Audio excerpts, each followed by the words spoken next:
La CAQ enfourche-t-elle le cheval de bataille de l'immigration à 2 ans des élections? En cas, la Coalition pour l'avenir du Québec abaisserait de 50 000 à 40 000 immigrants le seuil d'immigration. Ça a une proportion d'à peu près 20 %. Alors, j'ai voulu savoir cela en posant la question à François Legault plus tôt cet après-midi. Monsieur Legault, bonsoir. Bienvenue à 24/60. Bonsoir, Mme Dussault. Alors, Monsieur Legault, est-ce que l'immigration est devenue votre nouveau cheval de bataille pour la rentrée parlementaire pour cet automne et ce qui reste de temps là, jusqu'à la fin de votre mandat? Bon, d'abord, c'est important de dire qu'il y a 4 ans, la CAQ avait dit on doit interdire les signes religieux chez les personnes qui sont en autorité, incluant les enseignants. Il y a 1 an et demi, on a aussi proposé d'avoir des tests de valeur et de français pour les nouveaux immigrants. Et aujourd'hui, ce qu'on propose, c'est de réduire le nombre d'immigrants qu'on accueille au Québec, donc de passer de 50 000 à 40 000, parce que de toute évidence, on a un vrai problème d'intégration au Québec et on doit prendre une pause, même reculer et faire du travail, entre autres, pour mieux intégrer en emploi et à l'apprentissage du français les nouveaux arrivants. Alors, mais est-ce que ça devient vraiment, finalement, avec cette nouvelle annonce d'aujourd'hui de réduire de quoi à peu près de 10 000, donc d'à peu près 20 % les seuils d'immigrants, ça devient pour vous un élément central de votre programme politique? Ça devient, est-ce que, encore une fois, c'est un cheval de bataille important pour vous, majeur pour vous? Oui. OK. Depuis 40 ans au Québec, on a un parti, le Parti québécois, qui prétend avoir le monopole de la fierté québécoise. De l'autre côté, on a un Parti libéral qui prétend avoir le monopole de l'économie, de la prospérité. Et moi, ce que j'essaie de passer comme message, c'est qu'on doit arrêter d'opposer fierté et prospérité. On a besoin d'être fiers, d'être québécois, mais on a besoin aussi d'être riches. Donc, je vais parler de défendre notre identité, mais je vais continuer à beaucoup parler d'économie. Et M. Legault, de diminuer de 10 000, ça s'appuie sur quelle recherche, quel est le fondement de ce choix-là de 10 000 immigrants de moins par année? Bon. Quand on regarde depuis l'arrivée des libéraux au pouvoir, donc M. Charest en 2003, les libéraux ont augmenté de 25 % le nombre d'immigrants qu'on accueille à chaque année et les budgets ont augmenté de seulement 5 %.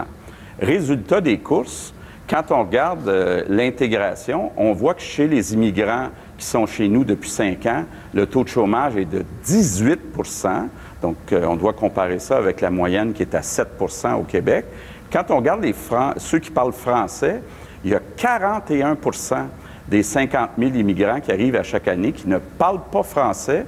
Et quand on regarde les adultes parmi ce groupe-là, la majorité ne suivent jamais de cours de français. Puis bien souvent, c'est parce qu'il n'y a pas de cours de français de disponible. Donc, ce qu'on propose, c'est de réduire le nombre d'immigrants de 20 %, mais de garder les mêmes budgets pour que chaque immigrant soit mieux intégré et à l'emploi et aussi à notre société en parlant français. Et comment vous expliquez le phénomène, outre le fait que peut-être qu'un fort pourcentage ne parle pas français, ne s'intègre pas vraiment bien au marché du travail? Est-ce que chez les Québécois, vous sentez qu'il y a une résistance face à l'autre, face à l'étranger? Bien, je pense qu'il manque de support. Souvent, les immigrants nous disent on a de la difficulté à faire reconnaître nos acquis, nos diplômes. On n'a aucun accompagnement avec les corporations professionnelles, avec les employeurs éventuels. Donc, on doit consacrer plus de ressources à aider donc les nouveaux arrivants à trouver un emploi. Et vous savez, quand on regarde le contexte au Québec, on reçoit beaucoup d'immigrants. Si on se compare, par exemple, aux États-Unis ou à la France, toute proportion gardée, on reçoit beaucoup plus d'immigrants ici au Québec qu'en France ou aux États-Unis. Puis je pense qu'on a dépassé notre capacité d'accueil, notre capacité d'accompagnement, entre autres, vers l'emploi. Est-ce que c'est réaliste quand on combine avec votre idée d'imposer un test de valeur? D'ailleurs, il y a un questionnaire pour les immigrants qui arrivent, pour la sélection des immigrants au Québec en vertu de l'entente fédérale. On s'assure déjà qu'ils connaissent bien les valeurs québécoises. Quand vous voulez imposer un test des valeurs, conjugué à une réduction du nombre, est-ce que ça veut dire que vous voulez fermer les portes, en quelque sorte, du Québec? Pas du tout. Avec 40 000 immigrants par année, on va encore avoir, toute proportion gardée, beaucoup plus d'immigrants chaque année que les États-Unis ou que la France. Pour ce qui est des tests de valeur, des tests de français, ça existe déjà dans des pays comme l'Allemagne ou comme le Danemark. Je pense que c'est normal, entre autres avec la situation du français en Amérique du Nord, qu'on s'assure que les nouveaux arrivants soient obligés d'apprendre le français. Actuellement, c'est pas obligatoire pour les adultes. Donc, on voit là, actuellement, il y a 200 000 immigrants qui ne parlent pas français au Québec. Donc, il y a un rattrapage à faire. Il faut mettre toute proportion gardée pour chaque immigrant. Il faut mettre beaucoup plus de ressources pour des cours de français, puis pour mieux s'intégrer à notre société. Est-ce que vous voulez toujours expulser des immigrants, par exemple, qui ne parleraient pas français au terme d'une année de séjour ou autre? Est-ce que vous voulez fermer la porte à certains immigrants, mais expulser en tout cas des immigrants? Bon. Ce qu'on dit, c'est de la même façon qu'on le fait en Allemagne ou au Danemark, ce qu'on propose, c'est qu'à l'avenir, on donne des certificats temporaire aux futurs immigrants, aux futurs citoyens, et qui doivent ensuite passer un test de valeur et un test de français avant d'obtenir la citoyenneté. Puis oui, un peu comme un travailleur qui a un permis de travail. Précisons citoyenneté canadienne. Citoyenneté canadienne, absolument. Oui. Mais on sait que 70 actuellement des immigrants sont choisis par le gouvernement du Québec, 30 par Ottawa. C'est une des demandes d'ailleurs de la CAQ de récupérer l'autre 30 Mais dans les critères, on souhaite qu'avant d'obtenir la citoyenneté, donc avant de donner le certificat permanent, qui ait réussi avec succès un test de valeur puis un test de langue. Comme ça existe en Allemagne puis au Danemark, je pense que c'est trop important. Puis actuellement, on voit là, 41 des nouveaux arrivants qui ne parlent pas français. C'est vraiment inquiétant pour la suite des choses. Mais votre test des valeurs, je sais que la question vous a déjà été posée, mais en tout cas pour le public de 24/60, comment vous allez gérer ça, un test de valeurs? Où est-ce que ça commence? Où est-ce que ça se termine? L'atteinte à l'égalité, par exemple, entre les hommes et les femmes. Est-ce que pour vous, le voile, c'est une atteinte à l'égalité? Évidemment, le niqab est une atteinte, même pour les personnes non en autorité, là, en dehors de votre programme. Est-ce que ça, c'est une atteinte aux valeurs? Par exemple, un couple qui veut rester ici, puis dont la femme porte le niqab, c'est-à-dire la robe toute noire, est-ce que ça, c'est une atteinte à l'égalité entre les hommes et les femmes? Bon, d'abord, soyons bien clairs, là, il n'est pas question d'interdire des vêtements, que ce soit le burkini ou le tchadar. Donc, nous, on veut interdire les signes religieux pour toutes les personnes en autorité, juges, gardiens de prison, policiers et enseignants, mais on ne veut pas aller plus loin. Par contre, à l'entrée, bon, puis je conviens que des personnes pourraient mentir dans le test, mais de faire passer un test de valeur pour s'assurer, ou en tout cas au moins envoyer un signal fort que si on veut venir habiter au Québec, bien, on doit respecter des valeurs comme l'égalité homme-femme. Oui, mais supposons qu'il y a des femmes, elles sont peu nombreuses, il y a des femmes à Montréal qui portent le niqab, la fameuse robe noire où on ne voit que le visage à peine. Est-ce que, ou bien on voit juste les yeux, est-ce que ces femmes-là, ici, ont des droits acquis? Est-ce qu'un couple qui voudrait immigrer, dont la femme porte le niqab, pour vous, c'est une atteinte à l'égalité entre les hommes et les femmes? Bon, d'abord, il n'est pas question d'interdire quoi que ce soit, mais vous voulez interdire l'entrée aux personnes qui sont déjà chez nous. Mais à l'entrée, la question se pose sur les valeurs. Et c'est ça qui est la vraie question. Là. Si on établit qu'une personne n'adhère pas à l'égalité homme-femme, nous, on pense à la CAQ qu'on doit refuser cette personne-là. Ben, je vous donne un exemple. On doit refuser les personnes qui veulent venir au Québec. Oui. Alors, je vous donne un exemple, parce qu'il y a un fonctionnaire qui va dire « je refuse l'entrée ». Est-ce que le fonctionnaire ou la fonctionnaire va refuser l'entrée à un couple parce que la femme porte le niqab, par exemple? C'est concret, ça. Ça en est un test objectif. Non, oui. Mais je pense que ce qu'on veut, c'est un test écrit. Et puis, ça sera à la personne à juger est-ce qu'elle est d'accord avec l'égalité homme-femme. Et ça se peut que dans certains cas, les personnes mentent, mais au moins, il y aura un signal d'envoyer qu'au Québec, si on veut venir s'établir au Québec, on doit respecter les valeurs québécoises, la Charte québécoise des droits et libertés. Ça inclut l'égalité homme-femme, mais ça sera à ces personnes-là, effectivement, à juger, parce qu'il faut une certaine objectivité là, dans les tests qui sont passés. Oui.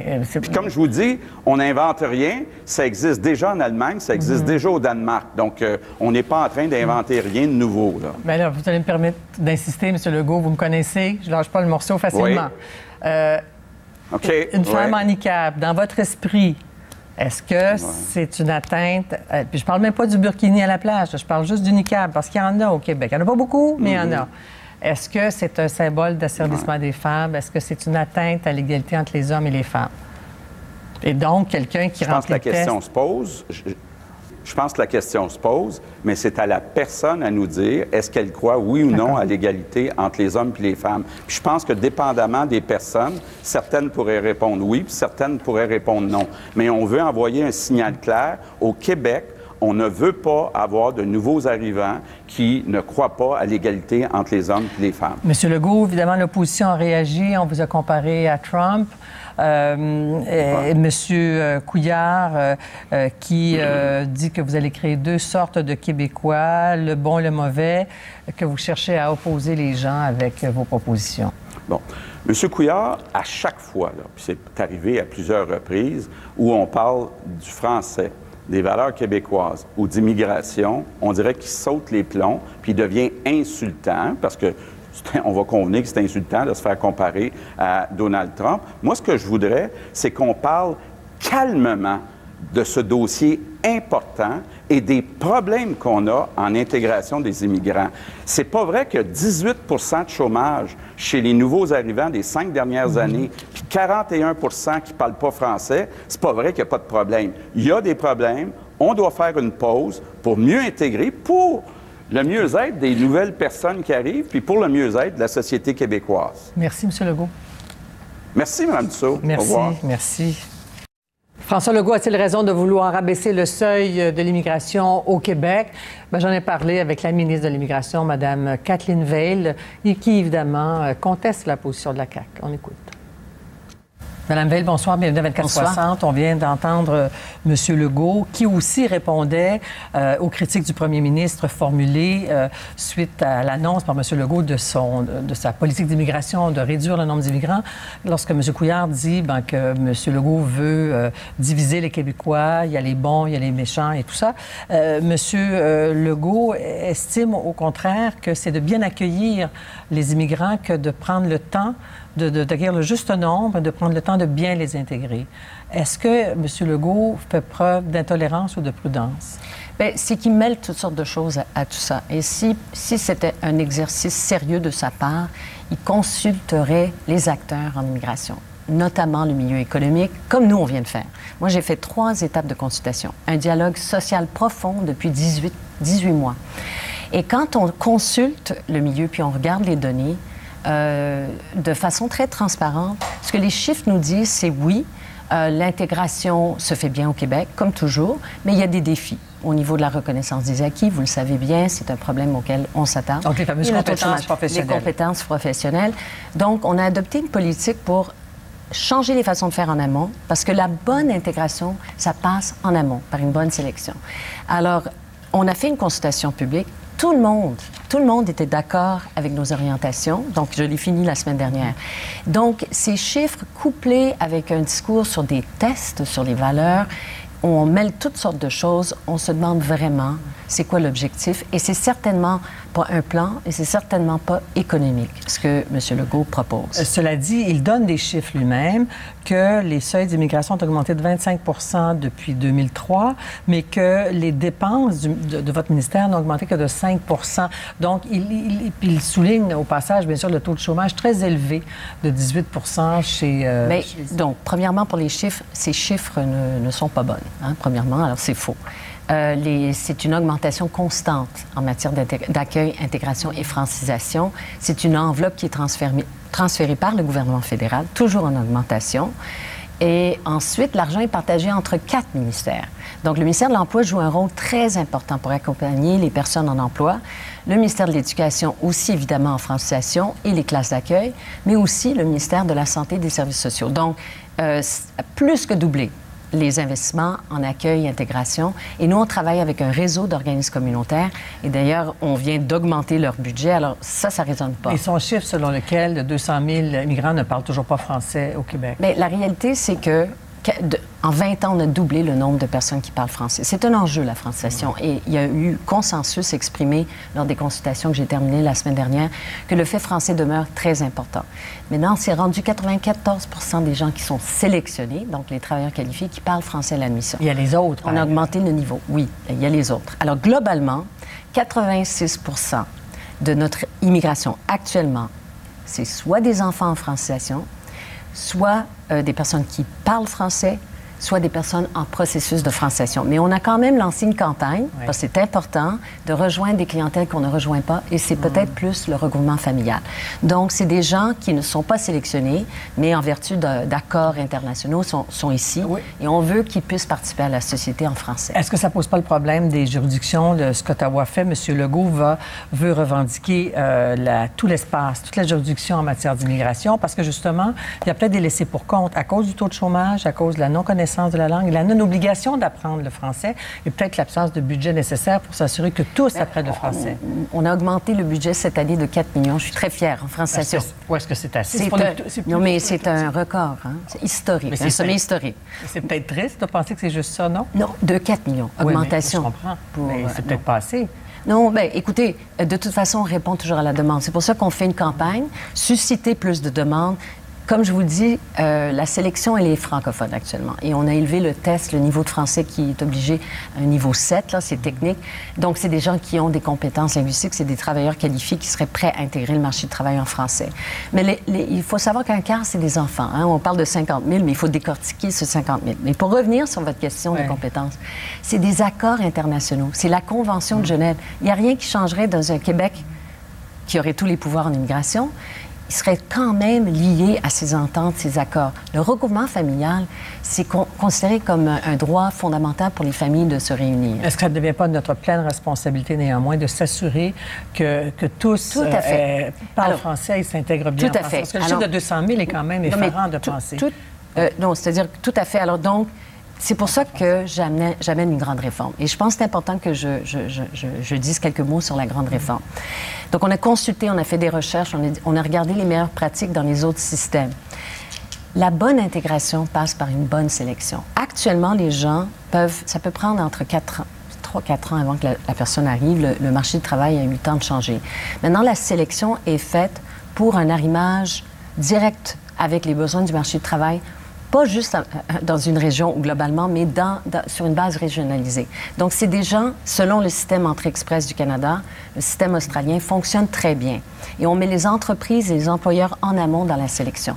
Pour la francisation, on fait cette campagne pour rejoindre tout le monde. On va continuer à franciser. Et la reconnaissance des acquis, c'est l'autre obstacle important. Donc, reconnaissance des acquis, il y a un comité interministériel qui va produire son rapport très bientôt, avec des mesures structurantes. Mais il y a eu des progrès ces dernières années pour la reconnaissance des acquis. Ce qu'on vit, c'est une reconnaissance presque totale avant que la personne arrive. Ça, c'est l'aspect de l'accueil des immigrants. Monsieur Legault avait souhaité qu'on n'ose pas le seuil d'immigrants. Hein. On n'ose pas. On n'en ose pas, mais Monsieur Legault, à ce moment-là, Monsieur Couillard lui avait dit qu'il soufflait sur les braises de l'intolérance. Alors, Monsieur Legault applaudit au fait que vous mainteniez le seuil autour de 50 000 ou 50 000. Excusez-moi de vous interrompre. C'est un exercice vraiment rationnel. C'est la deuxième fois que je fais cet exercice. C'est basé sur des données, des statistiques, mais surtout une consultation publique. Et là, on a l'accord de tout le monde, autant les syndicats que les organismes communautaires qui travaillent en immigration, que les acteurs économiques, sur le fait de stabiliser à 51 000 pendant 2 ans et un léger rehaussement à la fin de la période. M. Legault qui veut revenir à 40 000. Il n'y a personne qui lui a demandé ça. Pas un chat qui a demandé ça. Alors, je ne sais pas d'où il sort ça. C'est pas basé sur des études sérieuses. Alors, c'est ça qu'on conteste. Autre dimension, autre débat pour qui certains futiles au Québec, on va en terminer là-dessus, c'est toute la question du burkini. M. Legault dit bien qu'il n'est pas question d'interdire le port d'un vêtement à d'autres personnes, d'un signe religieux à d'autres personnes que les personnes en autorité. Sa proposition est plus large. Que va faire le Québec, finalement, sur ces questions-là? Le Québec ne va pas légiférer en la matière. Il n'y a pas de... On peut pas sur le burkini, mais sur l'ensemble des signes religieux. Écoutez, bon, c'est le projet de loi de ma collègue Stéphanie Vallée. Donc, il y aura des débats très bientôt sur cet enjeu. Alors, on va suivre ça. Merci beaucoup, Mme. Merci beaucoup, Madame.